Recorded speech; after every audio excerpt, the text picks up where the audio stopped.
Most of this program has focused on what you can do to prevent young children from reaching an unhealthy weight. Now we're going to look at what you can do to serve an overweight child in an early care and education setting. A child who is significantly overweight has a special need. As with most special needs, accommodating the child doesn't require significant changes to what you do.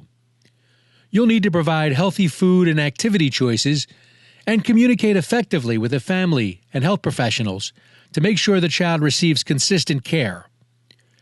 By paying attention to the whole environment, you'll be providing a healthy atmosphere for all the children in the classroom.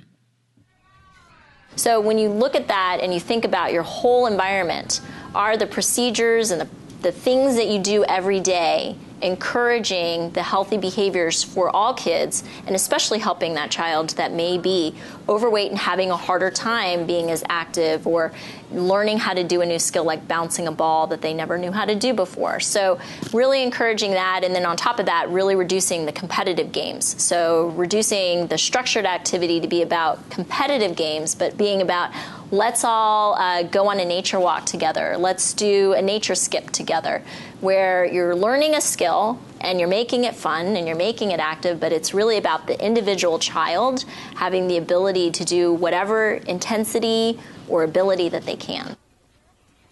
One step is to first not make any assumptions about children in your classroom, wherever they are. And that if you see a child of a particular size, that you make any assumptions about how active they can be or can't be, or whether they'll participate in a physical activity or not. And so you really do want to be taking the cues from the children as far as their abilities. Not only is it easy to make assumptions about what children can or cannot do, you'll also need to reflect on your own prejudices about how and why people become overweight. A lot of people think if they see an obese person that they're lazy, or that they don't care about themselves and they don't care about their children and they don't care about their own health. So therefore, why should I care? This is all about individual responsibility and it's the family's fault. And we hear that all the time. Policymakers say it. Other people say it. So the first part is figuring out, all right, well, what can we do together? What's focusing on the positive behaviors? And to a child, you never want to talk about weight. That is so important, because young kids are already processing through the media what they see on TV, what their parents or adults around them are saying. So many times, how many of us said, gosh, I better be going on a diet, it's summertime. Well, little kids will hear that and they'll start thinking themselves, oh, am I fat? And they start self-selecting. Oh, my size is different.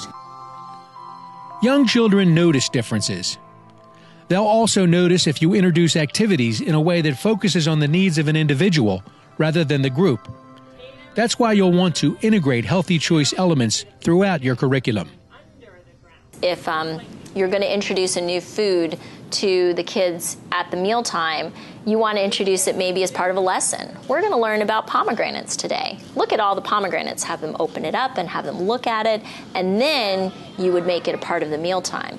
And that's what the research definitely shows works best with young kids. And the same thing with physical activity. We're going to talk about hopping. This book is about hopping. Oh, let's go outside and learn about hopping today. So those are different ways you could do it, but you want to encourage and have those conversations with the family to make it a team effort, because that's really what this is about, is everybody taking their part and making all kids healthy every day.